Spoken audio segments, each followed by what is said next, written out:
Assalamualaikum warahmatullahi wabarakatuh.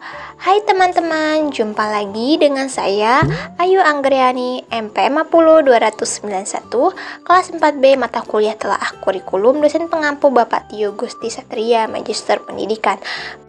Pada video kali ini membahas tentang menelaah buku siswa, buku guru, silabus, dan RPP kelas 4, 5, dan 6 dalam kurikulum 2013 dan kurikulum darurat. Pertama, buku siswa kelas 4, 5, dan 6, kurikulum 2013 dan kurikulum darurat. A. Kelayakan isi. Pertama, kesesuaian materi dengan kompetensi inti atau KI dan kompetensi dasar atau KD. 2. Kesesuaian materi dengan kurikulum.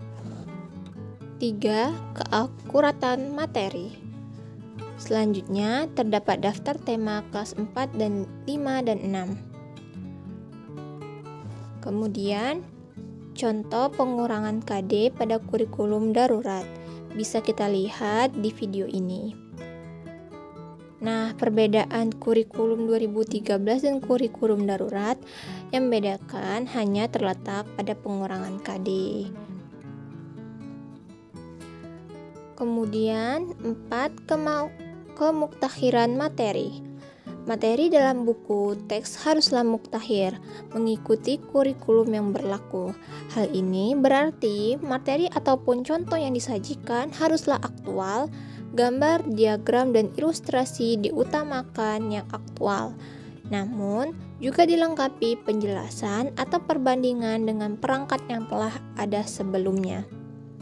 5. Mendorong keingintahuan. Materi yang baik harus dapat menumbuhkan keingintahuan serta kreativitas siswa sehingga merangsang, memantapkan, menantang, dan menggiatkan aktivitas siswa. 6. Substansi keilmuan dan life skill. Substansi keilmuan dalam buku teks tematik terpadu ini mencakup mata pelajaran bahasa Indonesia, matematika, PPKN, SBDB, PJOK, IPS, dan IPA. Ketujuh mata pelajaran tersebut sudah terintegrasi dalam materi buku teks. B. Kelayakan bahasa. Kelas 4, 5, dan 6. Pertama, lugas. Bahasa yang digunakan dalam buku teks bahasa Indonesia adalah bahasa yang lugas, tidak terbelit-belit, hanya mencantumkan penjabaran materi yang pokok, penting, dan yang perlu saja.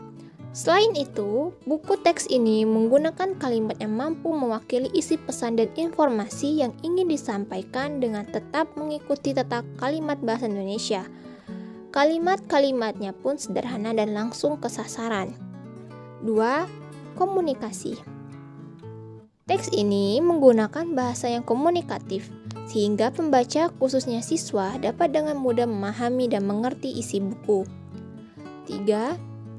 Dialogis dan interaktif. Buku teks ini menggunakan bahasa yang dapat memotivasi siswa. Bahasa yang digunakan membangkitkan rasa senang ketika peserta didik membacanya dan mendorong mereka untuk mempelajari buku tersebut secara tuntas. 4. Kesesuaian dengan perkembangan peserta didik. Buku teks ini sudah sesuai dengan tingkat perkembangan intelektual peserta didik. Bahasa yang digunakan dalam menjelaskan suatu konsep sudah sesuai dengan tingkat perkembangan kognitif peserta didik. Selanjutnya, C. Kelayakan penyajian. Kelas 4, 5, dan 6. Pertama, teknik penyajian. Teknik penyajian merupakan faktor penentu kualitas suatu buku teks.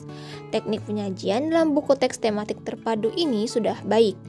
Ini dapat dilihat dari adanya konsistenan sistematika penyajian, yaitu adanya bagian pendahuluan, isi, dan penutup. Bagian pendahuluan pada buku teks ini adalah pengantar awal materi yang akan dipelajari siswa.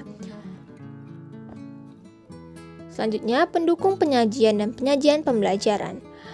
Pendukung penyajian, buku ini memberikan contoh soal dan penjelasan yang mudah dimengerti. Contoh-contoh soal dalam buku teks ini berfungsi untuk membantu menguatkan pemahaman konsep yang ada dalam materi bagi pembaca khususnya siswa. Kemudian penyajian pembelajaran. Penyajian dalam sebuah buku teks tematik terpadu harus bersifat interaktif dan partisipatif, yaitu adanya bagian yang mengajak pembaca untuk berpartisipasi, misalnya dengan mengajak siswa bernyanyi. Selanjutnya yaitu mengenai buku guru kelas 4, 5, dan 6, kurikulum 2013 dan kurikulum darurat. Buku guru. Isi buku guru tidak jauh berbeda dengan buku siswa, namun secara garis besar perbedaannya terdiri dari: pertama, terdapat struktur KI dan KD. 2. Terdapat strategi-strategi pembelajaran yang dapat digunakan dalam pembelajaran. 3. Terdapat media pembelajaran. 4. Terdapat komunikasi guru dan orang tua.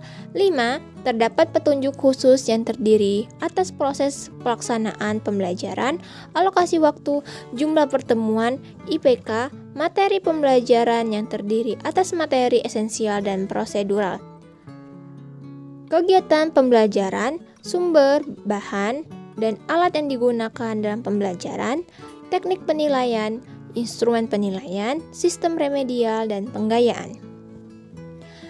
Nah, berikut contoh bagian pada buku guru bisa kita lihat pada video ini. Selanjutnya, silabus.